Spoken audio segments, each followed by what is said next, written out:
Hello everybody. In this video I want to talk about the emerald ash borer and is it going to completely eradicate the ash tree as we know it in North America. Now there's been a lot of discussion. We've actually done some videos on this prior talking about the emerald ash borer.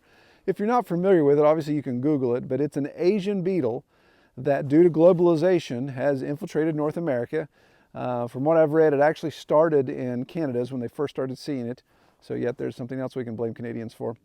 And it started to spread south. Well, there's been a lot of attempts to control the spread or even eradicate that species in North America, and nothing has worked. It's been a terrible failure. Millions and millions of dollars have been spent trying to keep that beetle at bay, and it hasn't worked. So we see it now here in Appalachia. We see it prolific throughout the Appalachian region. The ash trees are getting wiped out. I have hundreds, if not thousands, of ash trees on my property that are dead, dying, or showing the signs of dying soon. So I think here in the next 5-10 years, I won't have a single ash on my property.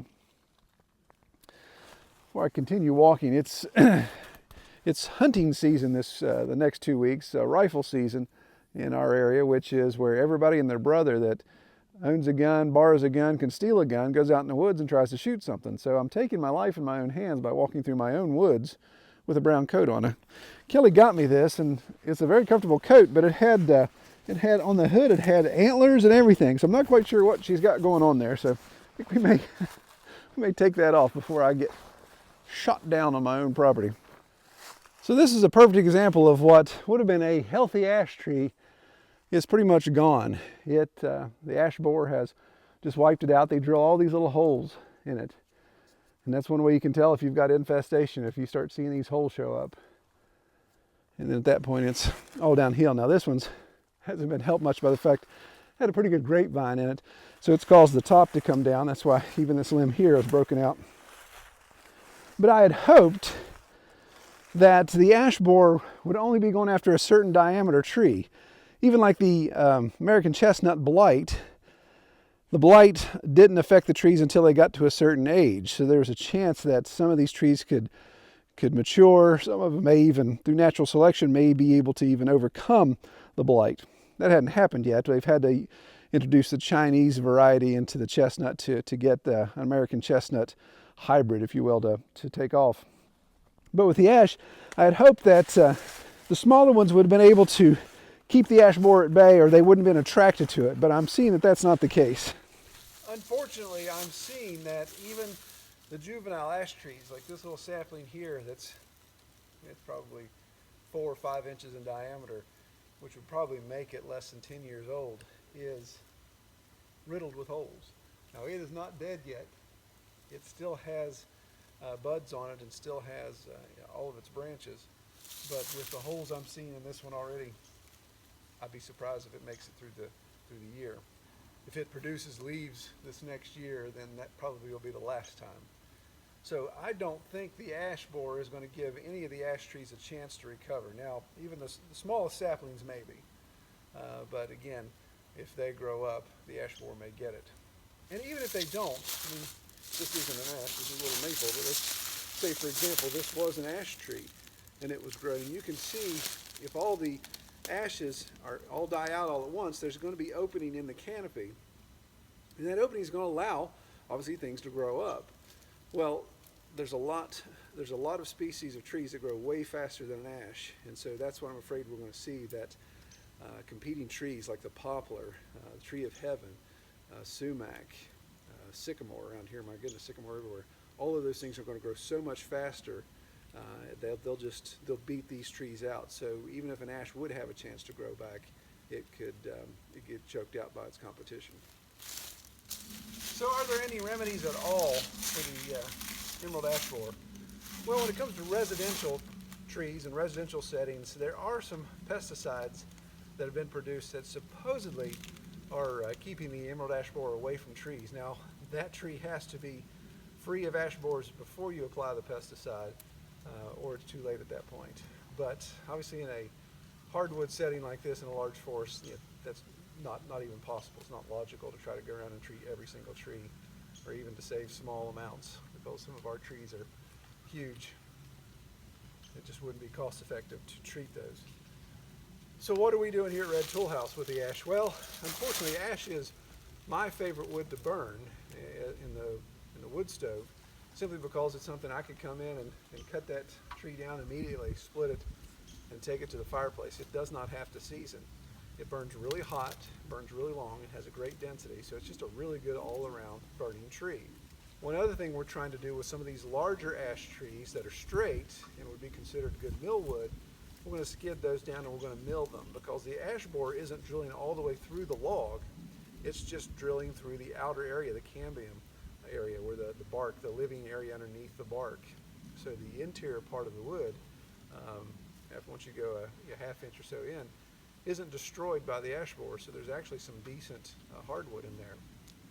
And quite frankly, I think ash hardwood is going to obviously just keep going up in price as it becomes more and more scarce. Already, major manufacturers that use ash, like Louisville Slugger and some of those things, they're changing their bats to hickory.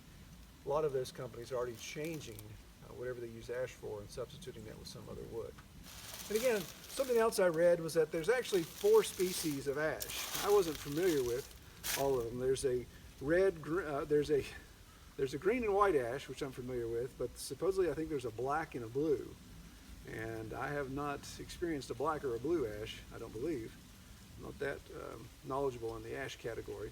I have run into before smart ash, dumb ash, stupid ash, and even big ash. But I have not run into blue or black. So what we're going to do, as I mentioned before, we've got hundreds of ash trees on the property that are dead or dying. And so we're just going to go around and collect the crooked ones for firewood, and the straight ones we'll put on the list to mill. But today we're just going to finish out by grabbing this ash right here. It's right by my road. It's already got a lean to it, so when it's at any point where we get a wind, it's going to be laying across this road and I'm going to have to cut it up anyway. So we'll take it out and we'll drag it over to the firewood pile and start turning it into firewood.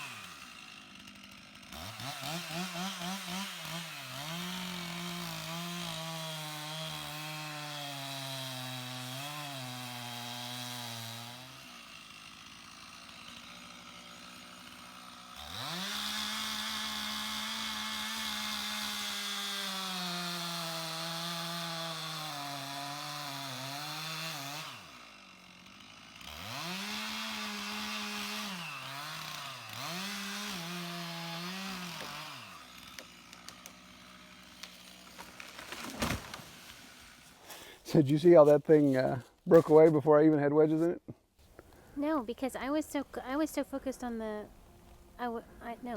Yeah, so here's what happened. And again, man, I know you guys, some of you guys really give me a hard time about this cutting method, but this is a method that I've been trained on. This is a method that my brother, who's nationally certified, he trains all his guys on. So it works quite well, of course, unless you do stupid stuff. Well, this is one of the downsides to cutting ash or cutting anything that's dead. So that tree was super solid. Some of the top was broken out of it, but you can see right here where my cut is, you can see here's the face, what we call bird's mouth. So that was cut fine. This portion is my hinge, the material that was left. And I had about an inch hinge left, which is what I needed. And of course I did my plunge cut and started working my way back. Well, when I got here, this north side's all punky. So this should have been enough material to hold the tree, and I could have pulled the saw out, driven my wedges in, and then come back and just release that material and been able to steer the tree. Now the tree was already leaning this way, so I knew I wasn't going to have to do much steering with it. But this is a perfect example of if that tree is punky in a spot where you're planning to hold the whole thing up, then when it broke, it broke. And I still had my saw in there, but I felt it snap, and when it popped, then I just pulled out of the plunge cut really quick. And of course, it still went where I wanted it to. That's the whole purpose of having the relief with the bird's mouth. But it's just one of those things, and no matter what you're doing, you just always got to keep your head on a swivel. And things you think are going to happen the way you want to, they don't normally.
Some of you may be asking, Troy, why don't you wear ear protection? And to that I say, what?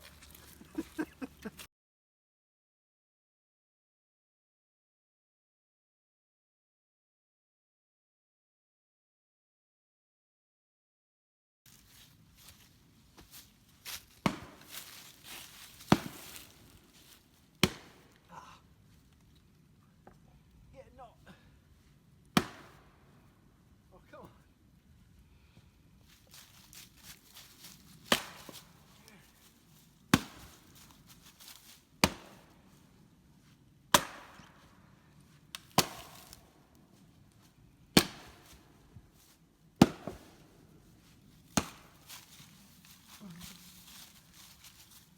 That was enough.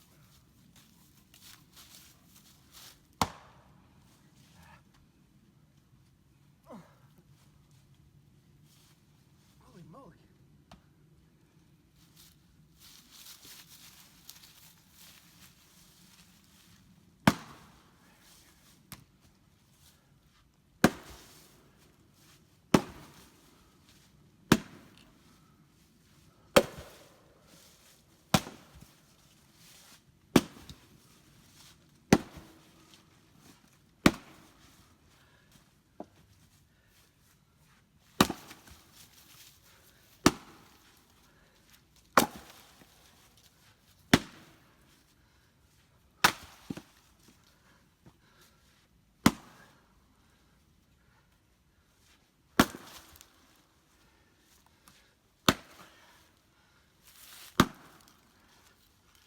Stump's always the hardest.